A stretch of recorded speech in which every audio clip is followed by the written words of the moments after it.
Bienvenue dans Conversation Madame Figaro. On poursuit notre entretien avec Olysses. On va donc parler de musique et aussi peut-être de composition. Bonjour, bonjour. La dernière fois, on a parlé de passion, on a parlé de votre façon de composer, de votre façon de vous promener et de laisser toutes ces choses décanter, infuser peut-être même. Vous avez deux nouveaux morceaux qui sont sortis. Oui. Comment est-ce qu'ils sont venus à vous? Est-ce qu'ils sont venus justement en vous promenant ou notamment, je pense au morceau qui s'appelle Des histoires. Des histoires. Alors, Ouais. Des histoires, il est très particulier parce que lui, il est vraiment venu en 3 heures dans ces 3 heures après-midi dont je parlais avec Adrien Gallo Oui. précédemment. On s'est rejoints. Ces moments où vous vous retrouvez et vous êtes tous les deux contraints par les enfants, Exactement. par les horaires des enfants, et vous travaillez. Et là, je ne saurais même pas vous dire, quand je vous dis 3 heures, c'est peut-être même moins que ça. J'ai à peine retouché le texte en rentrant à la maison, mais la mélodie est venue, je savais le thème que je voulais aborder. On a commencé à bosser sur la mélodie, et puis parfois, pendant que lui, il est en train de peaufiner quelque chose au piano ou autre, moi, je suis assise sur le canapé, ça derrière. C'est un des endroits que j'adore le plus, je crois que... Le canapé? Le canapé dans un studio avec tout le monde qui sait faire, je crois que plus il y a de bordel autour de moi, et plus j'arrive à me concentrer. Vous voulez qu'on fasse venir tous les gens de la régie pour vous J'ai pas besoin de vous mieux à proposer un l'aise? morceau tout de suite. Ça va. Mais, et voilà, le texte est venu très très vite. Et on sentait qu'on avait quelque chose de très pur, en fait. Et ensuite, ça a été plus compliqué en studio, parce que je crois que c'est une chanson qui me bouleversait beaucoup. Et donc, j'ai jamais réussi... Qu'est-ce qui vous bouleverse? Ça raconte quoi, cette chanson, pour vous? C'est une chanson sur ce S-E-U-X, celles et ceux qu'on porte. C'est une chanson à la fois sur la maternité, mais aussi sur les aidants, en fait. Ouais. Donc c'est... Ouais, cette chanson, j'ai jamais réussi à la chanter sans pleurer. Et donc, on a fini par garder cette version c'est une prise de voix, Clément Ducol qui a... On sent vraiment quelque chose de... Oui, voilà. Immédiat. J'étais en studio avec Clément Ducol qui a réalisé l'album et qui m'a dit, bon, de toute façon, on n'y arrivera pas. Donc, autant en garder une où ta voix se brise, c'est la vie et c'est la réalité. Et voilà. Donc, c'est une chanson qui a jailli. Voilà, elle a jailli totalement. Et Tu me plais, c'est un peu différent. Elle fait partie aussi de ces après-midi avec Adrien Gallo. Mais on y est revenu plus d'une fois. Et puis, elle a eu plusieurs versions. Elle a plus bougé. À propos de jaillissement, je vous propose de regarder la photo souvenir que vous nous avez envoyée. Je ne sais pas si elle a jailli de votre téléphone ou quoi, mais on la regarde. Qu'est-ce que c'est que cette photo? Alors, je tiens à dire que ce n'est pas de l'IA. Je tiens à dire qu'il n'y a pas de retouche, que ça, c'est vraiment une photo. Ça a été mon fond d'écran de téléphone pendant très longtemps. Je vous précise que la plupart du temps, la plupart de mes invités nous envoient une photo de gamins. Ah. Mais Et vous êtes déçus? Pas du tout. Non, au contraire. On m'avait demandé une photo sur laquelle j'apparais ou pas.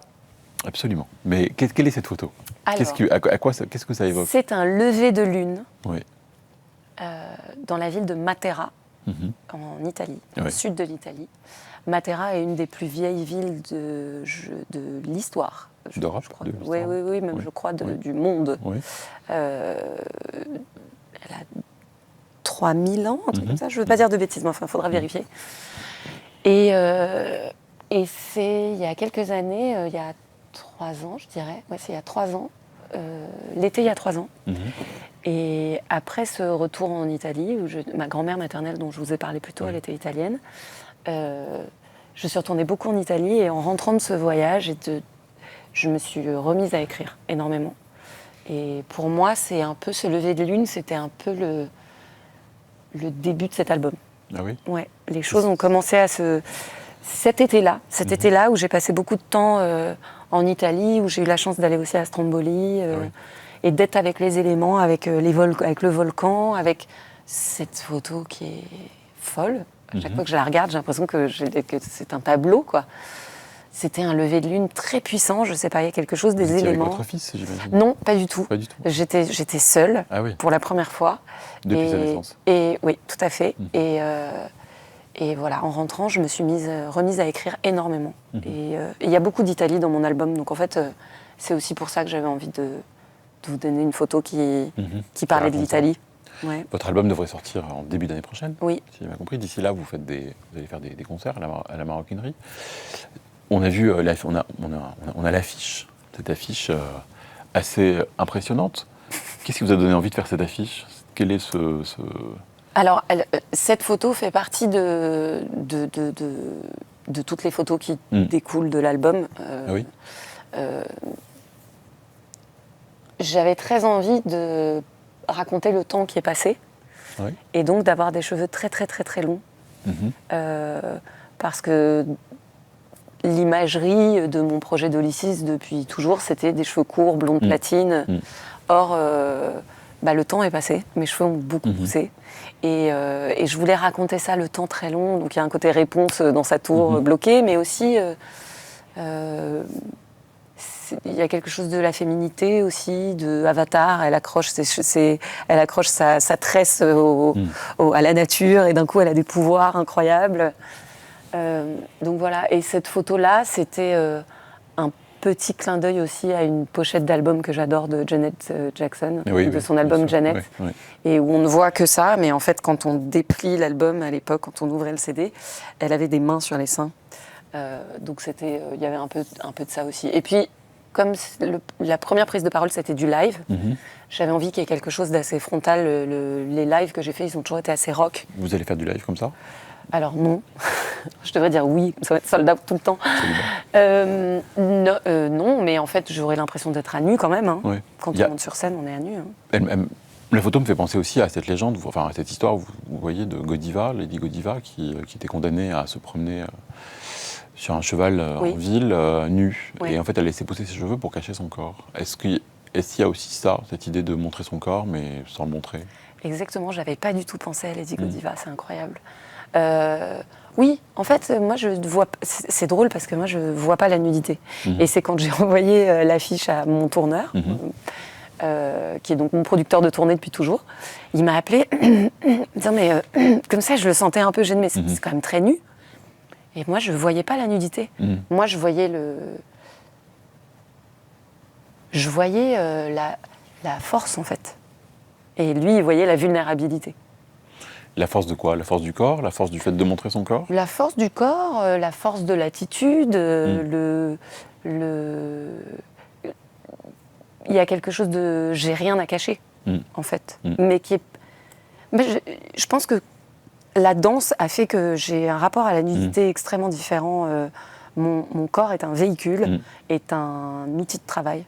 Et donc, je vois rien de sexué dans cette affiche, par exemple. Voilà.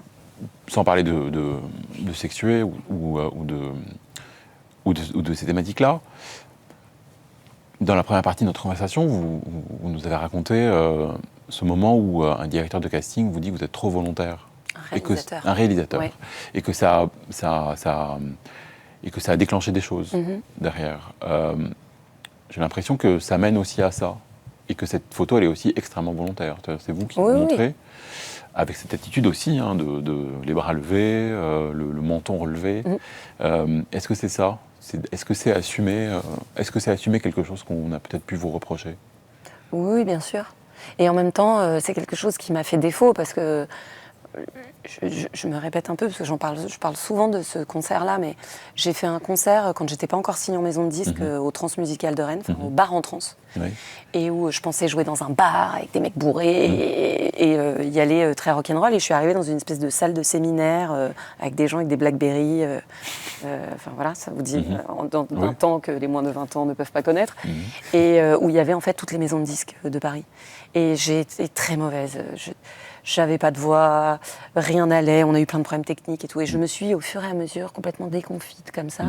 Et j'ai commencé à m'excuser d'être là. Vraiment, en disant, j'ai l'impression de passer mon bac. Un concert abominable. Et où en plus, je me suis tiré 8 balles dans le pied parce qu'il y avait vraiment toutes les personnes qui auraient pu me signer. Et quand je suis sortie de scène, mon fameux tourneur, celui qui a bégayé en fidélité quand même. M'a attrapé. Ah oui, c'est la première personne avec qui j'ai signé dans la musique. M'a attrapé comme ça derrière un rideau. Je me souviens, il m'a dit « On ne s'excuse pas de monter sur scène !» Et en plus, là où il avait raison, c'est que j'étais montée sur scène avec une espèce de combinaison de Wonder Woman ultra moulante, rouge, une espèce de truc très volontaire.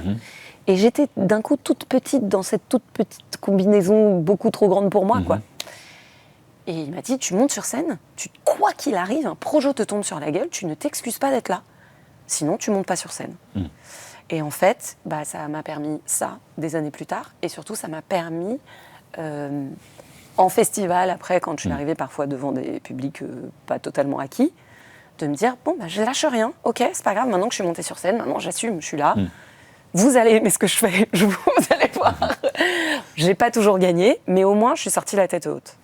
C'est un peu votre revanche sur ça, cette affiche, c'est pas mal. Oui, c'est une bonne, là je viens de créer la boucle, mais oui, quelque part il y a un peu de ça. On écoute un peu de musique ? Avec joie. On écoute un morceau.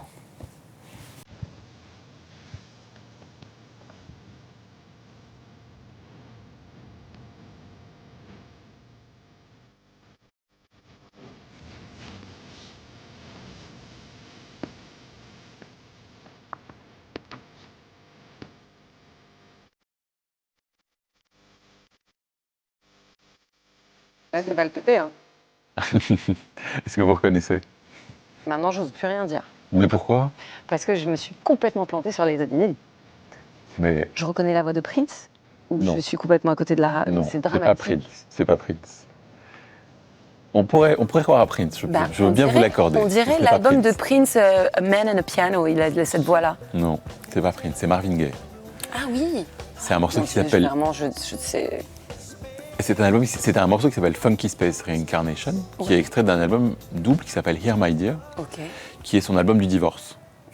D'accord. Il était marié, je crois, à la sœur de son producteur, de Berry Gordy.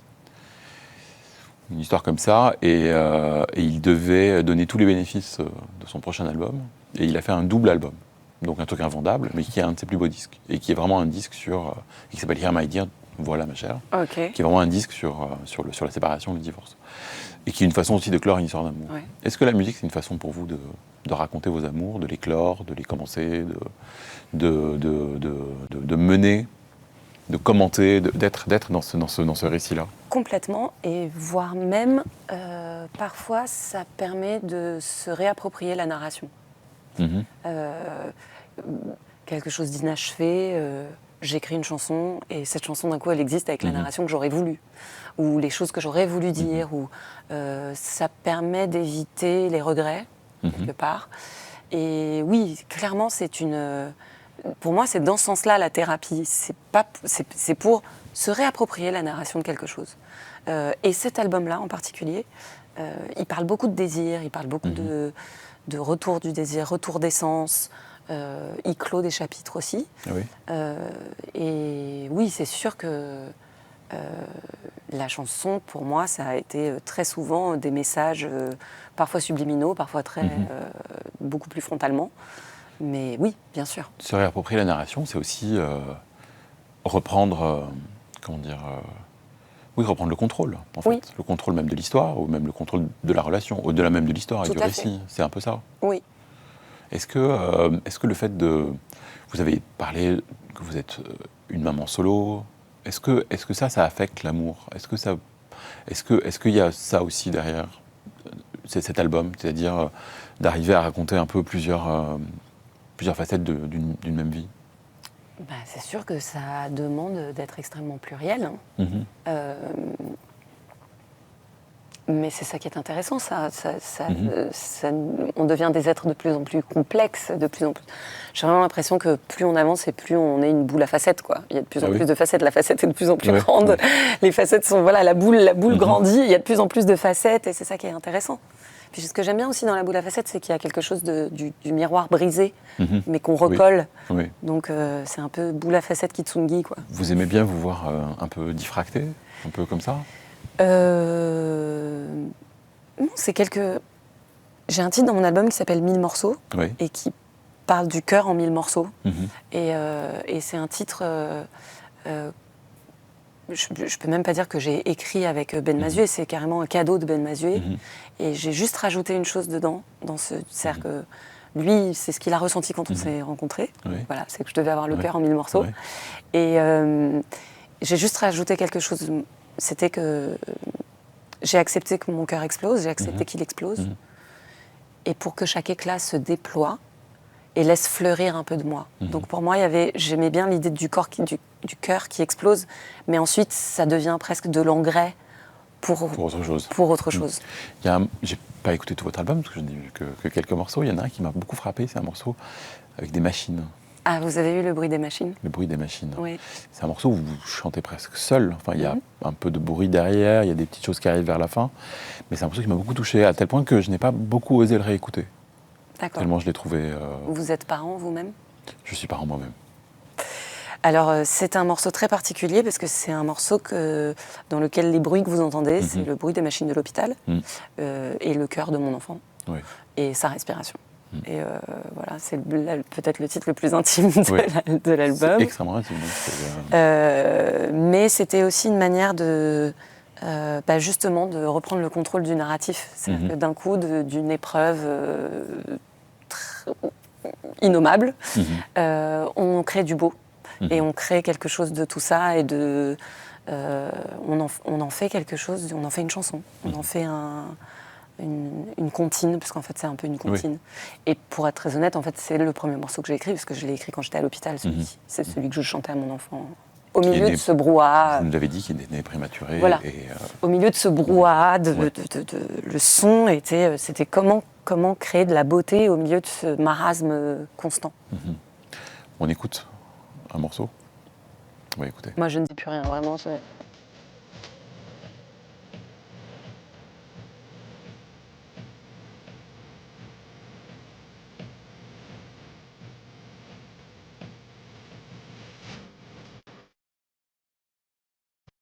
Personne ne me prendra dans une étude de blind test, c'est terminé.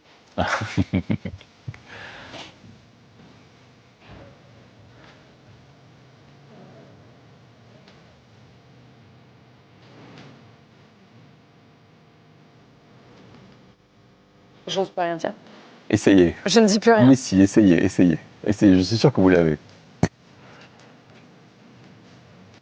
Non, vraiment, j'ose plus rien dire. C'est Prince. Voilà. Vous voyez, vous étiez sur le point de le dire. Je l'ai bien senti. Vous l'avez dit tout à l'heure. Vous l'avez dit avant. Je l'ai dit tout à l'heure pour un autre, mais au blind test, dans ce cas-là, c'est -1 quand même. C'est pas... Il n'y a pas de point, on ne compte pas.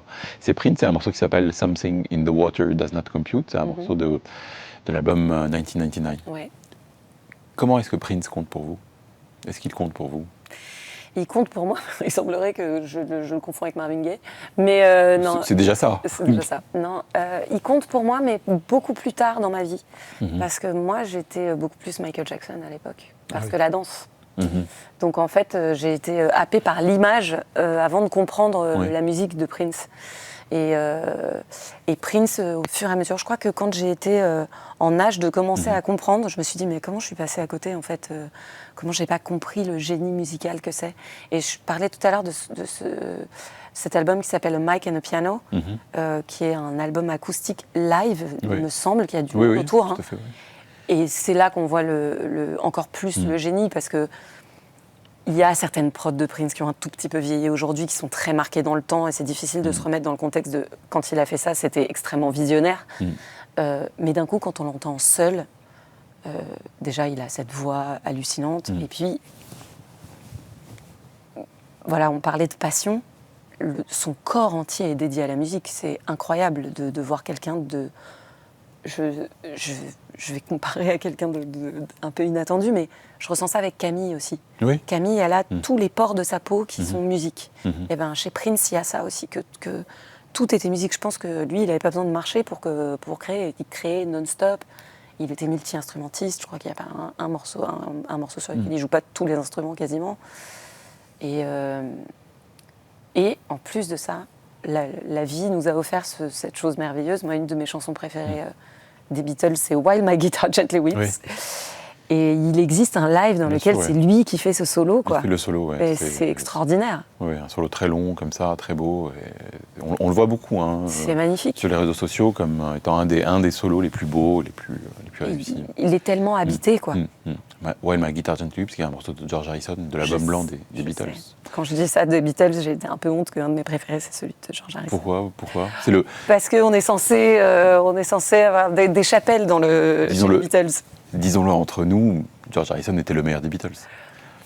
Je ne me prononcerai pas. Très bien. J'assumerai toutes les conséquences de ce que je viens de dire. Prince, il y a aussi un rapport au corps qui est très frontal, mais en même temps très délicat, très subtil. Et il y a aussi cette pochette, la pochette de l'album Love Sexy, sur laquelle il est nu, comme ça on le voit. Il est nu. Et est-ce que, quand on fait une affiche comme celle-ci, celle dont on parlait, est-ce qu'on a des images comme celle-là en tête? Est-ce qu'il y a des images comme ça d'autres artistes oui, évidemment. Qui mettent leur corps en avant? Évidemment. Je vous parlais de Janet Jackson tout à l'heure pour cette raison-là.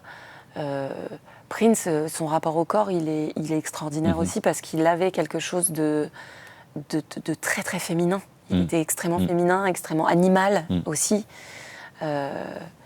On en oublierait presque qu'il était si petit, parce qu'il était vraiment, vraiment très petit et très frêle. Oui, et d'un coup, il a une espèce de puissance sur scène, comme si c'était un géant. Tout ça avec une délicatesse de panthère, quoi. Il était vraiment...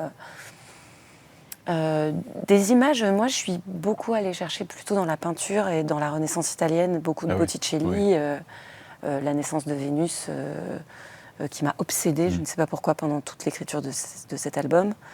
C'est beaucoup dans la peinture que je suis allée chercher, ou c'est aussi dans les Vénus de Prune Nourrie, qui est une sculptrice. Voilà, ces corps de femmes, plus que de l'iconographie photographique de la musique. D'accord. Je vous propose de laisser le corps de côté, et avant de nous quitter, de nous plonger un peu dans un questionnaire, le questionnaire de Proust. Très bien. Des choses un peu plus de l'esprit, ou pas. On voit. Ou pas. On va voir. La première question.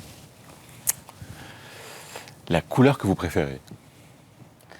Alors, c'est des périodes de vie. En ce moment, c'est le orange et ses déclinaisons. On a créé une nouvelle couleur avec une amie à moi, c'est mandarine écrabouillée. Ah, et quelle est sa caractéristique? C'est un mandarine presque un peu brûlé, quoi. Ah oui, voilà. Très bien. Vous nous enverrez des exemples? Mon logo est de cette couleur-là. Très bien, mandarine brûlée. Parfait, merci. La question suivante. Quelle est la qualité que vous préférez chez un homme, chez une femme? L'intelligence. Ça ouvre tout. C'est quoi l'intelligence? L'intelligence d'esprit, l'intelligence, ça amène à l'empathie, ça amène à l'humour, ça amène à l'intelligence. Ça ne peut pas mettre à distance parfois? Non, parce que les gens vraiment intelligents, ils ne vous mettent pas à distance, au contraire, ils vous incluent. Et l'empathie, c'est quoi? C'est déjà la conscience de l'autre. C'est déjà beaucoup. C'est quelque chose que vous recherchez? C'est quelque chose que... Oui, et puis surtout dans le monde dans lequel on vit aujourd'hui, c'est un des gros soucis majeurs, c'est le manque d'empathie. J'espère qu'on ne va pas tuer totalement notre empathie, sinon c'est l'anarchie totale. Et... Voilà. Très bien. Intelligence et empathie, donc. Oui. La question suivante. Mon principal défaut, l'impulsivité, peut-être. Ah oui? Ouais. Comment ça se manifeste? Trop volontaire. On en revient toujours à ça. Hein. C'est le mot qu'on aura le plus prononcé. Oui, c'est vrai. Que vous aurez le plus prononcé, d'ailleurs. Bon, là, c'était plus pour la blague, mais oui, j'aimerais... Il y a encore... Je bouillonne encore beaucoup. Donc, donc parfois, je regrette un mot, ou je regrette... voilà. Mais je tends à m'améliorer. Très bien. La question suivante. Votre occupation préférée? Au-delà de la promenade, peut-être? J'allais dire marcher, mais aujourd'hui, parce que c'est devenu un grand luxe, une sieste. Ah oui? Une sieste. Les siestes d'été où on a un livre et on ne sent pas venir, c'est extraordinaire. Ça n'existe plus. Est-ce qu'il y a un livre, est-ce que vous avez un livre en tête en particulier? Dernièrement, j'ai lu, c'est un concours, mais j'ai lu Vivre près d'elle, non, Vivre sur elle. Alors vraiment, aujourd'hui, il n'y en aura pas un qui sera sorti. Veiller sur elle, je prie de m'excuser. Veiller sur elle. Et je ne me suis pas beaucoup endormie, pour le coup, dessus. Et j'ai lu un livre que j'ai adoré aussi, qui s'appelle Habibi Beyrouth. Ah oui, de Manal Salamé. Exactement. Oui. Voilà. Très très beau livre. Voilà. C'est son premier roman. C'est magnifique. Oui. Qu'est-ce qui vous a plu dans ce livre? Déjà, j'ai appris énormément de choses sur ce pays, qui me fascine. Et c'est une femme de ma génération, et voir son parcours, parce que c'est largement autobiographique, je pense, sa vision de déraciner, c'est très intéressant, c'est très beau. C'est sur l'identité, c'est sur les racines, c'est très beau. On lui dira, on lui transmettra. Beaucoup plus. La question suivante. Vos héroïnes? Ou héros d'ailleurs? Oui, j'en ai beaucoup. Est-ce qu'il y en a une comme ça qui surgit? Là, ce qui me traverse quand même, c'est les femmes du soin. Parce Ouais. que dans le soin, dans les hôpitaux et tout ça, c'est quand même Mhm. en majorité des femmes. Et je dois dire qu'en néonate, c'est des services dans lesquels ce sont des héroïnes, parce que bon, elles ont des bombes à neutrons dans les mains quand même, c'est Ouais. des enfants d'une fragilité absolue, et avec des horaires hallucinants. Et donc là, c'est les premières qui me viennent, parce que j'ai été fascinée par leur empathie et leur force. Et ce qu'elles vous ont apporté au moment... Ah oui, évidemment, bien sûr. De Mon enfant ne serait plus là aujourd'hui si... Mm. S'il n'était pas né en France, dans un hôpital public, Mm. en 2021, avec la chance que nous avons d'avoir un service social qui tient encore à peu près la route, ce serait bien que ça ne change pas. La question suivante, qui est aussi notre dernière. Mon rêve de bonheur. Ouais. Quel est votre rêve de bonheur? Est-ce que vous avez un rêve de bonheur déjà?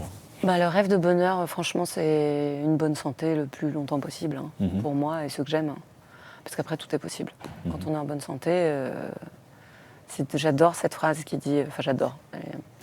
On a 1000 problèmes et puis le jour où on a un problème de santé, on n'a plus qu'un problème. Et c'est pas faux, en fait. Donc mon rêve de bonheur, c'est cette petite sieste d'été dans un hamac, sous un arbre, avec un bon livre, et entendre la vie autour. Ça, c'est le bonheur. La vie autour, c'est ça qui vous tient le plus? Oui, la vie autour, la nature et ceux qui gravitent autour. La famille, les amis. Donc vous êtes à l'écoute? Ah oui, très. Vous voyez, vous n'êtes pas si volontaire que ça, finalement. Ah, si, c'est volontaire d'écouter les gens aussi. Oui, absolument. Merci en tout cas. Merci d'avoir écouté mes questions. Merci. Et d'y avoir répondu. Merci. Merci. Et j'espère qu'on se revoit très bientôt. À très vite. Merci. Merci. Merci de nous avoir écoutés et suivis. Et à la semaine prochaine pour un nouvel épisode de Conversation.